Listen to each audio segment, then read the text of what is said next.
গণ আন্দোলন, ৭০-এর নির্বাচন, স্বাধীনতা ঘোষণা, মুক্তিযুদ্ধ, সিরাজ শিকদার হত্যা, একদলীয় শাসন, শেখ মুজিব হত্যা, মুশতাক রাষ্ট্রপতি, জেল হত্যা, ৩রা নভেম্বর অভ্যুত্থান, ৭ই নভেম্বরের সিপাহী বিপ্লব। ১৯৬৯ সাল বাঙালি বিরচিত এক সংগ্রামের মাধ্যমে কারাগার থেকে বের করে আনলো বাঙালির অবিসংবাদিত নেতা বঙ্গবন্ধু শেখ মুজিবুর রহমানকে।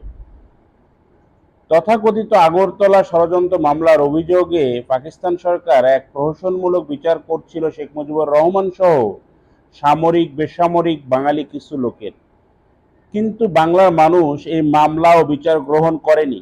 শুধু তাই নয়, এই মামলা ও বিচারের বিরুদ্ধে তীব্র গণ আন্দোলন করে বাঙালিরা পাকিস্তান সরকারকে বাধ্য করল এই মামলা প্রত্যাহার করতে এবং শেখ মুজিব সহ সকল অভিযুক্ত ব্যক্তিকে নিঃশর্ত মুক্তি দিতে। তখন বাংলাদেশ ছিল পাকিস্তানের উপনিবেশ। আমাদের এই দেশের নাম ছিল পূর্ব পাকিস্তান। স্বাধীনতার পরে এই আগরতলা ষড়যন্ত্র মামলায় অভিযুক্ত ব্যক্তিদের সাথে মিলেমিশে যতটুকু জানা যায় তা হলো, পাকিস্তান যে আমাদের উপনিবেশ বানিয়ে রেখেছিল এবং ধর্মের নামে বাঙালিদের শোষণ করছে, এটা তারা স্পষ্ট বুঝতে পেরেছিল। ঔপনিবেশিক শোষণ ও বাঙালিদের, বিশেষ করে বাঙালি সৈনিকদের বঞ্চিত করার বিষয়গুলো নিয়ে পাকিস্তান সামরিক বাহিনী অন্তর্ভুক্ত বাঙালিদের মধ্যে কানাঘুষা চলছিল। পাকিস্তান বাহিনীর বাঙালি সৈনিকরা তাদের প্রাপ্য পাওনা নিয়ে ভাবতে আরম্ভ করেছিল।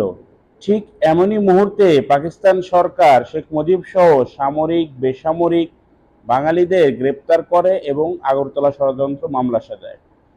এই মামলায় অভিযুক্তরা পাকিস্তান থেকে বাংলাদেশ স্বাধীন করবে এরকম কোনো কঠিন সিদ্ধান্ত সে সময় নেয়নি, তবে ক্রমশ নিজেদের অধিকার সম্পর্কে সচেতন হয়ে পড়েছিল। এ মামলায় এমন অভিযুক্ত ছিলেন যিনি কিছুই জানতেন না, শুধু বাঙালি হওয়ার কারণে মূলত অভিযুক্ত হয়েছিলেন।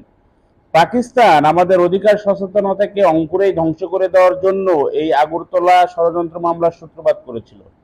এমন অনেক অভিযুক্ত ছিলেন যারা ঢাকা ক্যান্টনমেন্টে আসামির কাঠগড়ায় দাঁড়ানো ছাড়া শেখ মুজিবকে আর কখনো দেখেননি।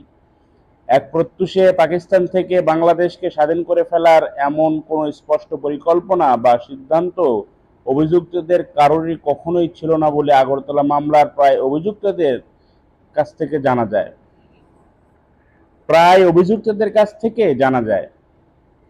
অভিযুক্তদের প্রায় সকলেই বলেন, বাঙালিদের অধিকার থেকে বঞ্চিত রাখা, নির্যাতনের জন্যই মূলত পাকিস্তান সরকার তিলকে তাল বানিয়ে এই আগরতলা মামলা দায়ের করেন।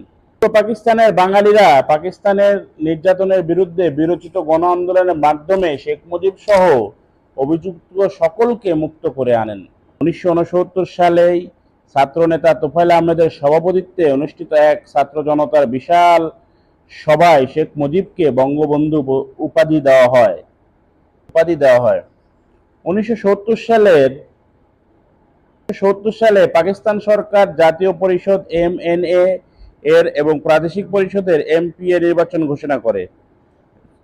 মাজলুম জননেতা মাওলানা আব্দুল হামিদ খান ভাসানীর নেতৃত্বে কিছু সংখ্যক বামপন্থী রাজনৈতিক নেতা নির্বাচন বর্জনের জোরালো আহ্বান জানান।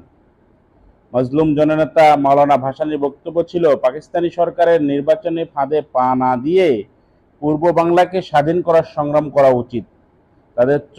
তাদের স্লোগান ছিল, নির্বাচনে লাথিমার, পূর্ব বাংলা স্বাধীন কর।